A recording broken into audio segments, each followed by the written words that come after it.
Mahanadi serial today episode பார்க்கலாம் வாங்க. இது காவேரியோட அம்மா ரொம்பவே கலவையாக இருக்காங்க.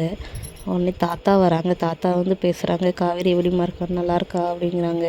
எல்லாமே மறந்துட்டாலாமே அப்படின்னு சொல்கிறாங்க. ஆமாம், எல்லாமே மறந்துட்டு உடனே தாத்தா சொல்கிறாங்க, விஜயும் ரொம்ப சீரியஸாக இருக்கா, என்ன சுயநினைவுக்கே வரல அப்படிங்கிறாங்க. ஐயோ மாப்பிள்ளைக்கு என்னாச்சு அப்படின்னு கேட்குறாங்க. அவன் அப்படியே தான் இருக்காமா அப்படின்றாங்க. உடனே தாத்தா உன்கிட்ட கொஞ்சம் தனியாக பேசுகிறோம்மா, இங்கே பேச முடியாது, வீட்டுக்கு வான்னு சொல்லி கூப்பிட்றாங்க. சாரதாவும் வீட்டுக்கு போகிறாங்க. வீட்டில் போய் குழந்தைய எங்ககிட்ட கொடுத்துருமா, நாங்கள் பார்த்துக்குறோம். எங்கிட்ட இப்போ விஜயும் இல்லை, விஜய்க்கும் என்ன ஆச்சுன்னு தெரில, சுயநினைவு இல்லாமல் இருக்கான். அவன் போயிட்டானா அவன் குழந்தையாவது நாங்கள் வளர்த்து ஆறுதலாக அடைஞ்சு கொடுவோம் அப்படின்னு சொல்கிறாங்க. உடனே சாரதா அதை எப்படிங்க குழந்தை எங்கேன்னு அவள் கேட்டானா அப்படின்னு சொல்கிறாங்க. அவளுக்கு தான் ஒன்றுமே தெரியலையே, அவள்கிட்ட போய் கேட்பா அப்படின்னு சொல்கிறாங்க. அவளுக்கும் இதுதான் நல்லது, அவளுக்கு குழந்தைய நீங்கள் எப்படி வளர்ப்பீங்க, யார் குழந்தைன்னு சொல்லி வளர்ப்பீங்க அப்படின்னு கேட்குறாங்க. சாரதாக்கு ஒன்றுமே புரியல. யோசிச்சு சொல்கிறேன்னு சொல்லிட்டு சாரதா சொல்கிறாங்க. அதுக்கப்புறம் ரூமுக்கு கங்காவும் பாட்டியும் திட்டுறாங்க. அவங்க சொல்கிறதுக்கெலாம் நீ தலையாட்டுவியாம்மா, அவர் சுரேனுக்கு கேட்டானா என்ன பண்ணுவேன், வரைக்கும் மறுபடியும் எல்லாமே ஞாபகம் என் குழந்தை எங்கேன்னு கேட்டால் என்னம்மா பண்ணுவேன், தாயும் குழந்தையும் பிரிச்சப்பா உனக்கு எதுக்குமா இது வேணுமா அப்படின்னு கேட்குறாங்க. சாரதாவும் யோசிக்கிறாங்க.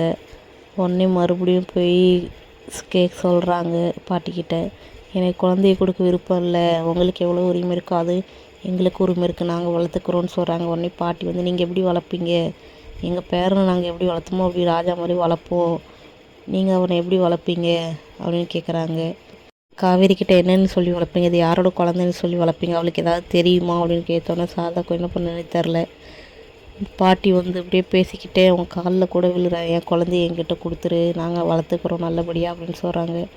சாரதாவுக்கும் மனசு மாறிடுச்சு. உடனே காவேரி அடுத்த நாள் வராங்க.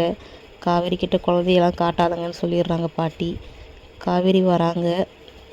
அடுத்து விஜயை காட்டுறாங்க. விஜய் என்னோடய குழந்தையும் காவேரி எப்படிமா இருக்காங்கன்னு கேட்குறாங்க. யாருமே எதுவுமே சொல்லாமல் அப்படியே இருக்காங்க. காவேரிக்கும் குழந்தைக்கு ஏதாவது ஆச்சான்னு கேட்குறாங்க விஜய். யாருமே எதுவும் சொல்லாமல் இருக்காங்க. உடனே காவேரி செத்துட்டான்னு சொல்லிடுறாங்க. குழந்தைய மட்டும் தான் இருக்குது, இந்த குழந்தைக்காக தான் நீ இருக்கணும் அப்படின்னு குழந்தைய காட்டுறாங்க. இப்படியே எபிசோடு முடிக்கிறாங்க.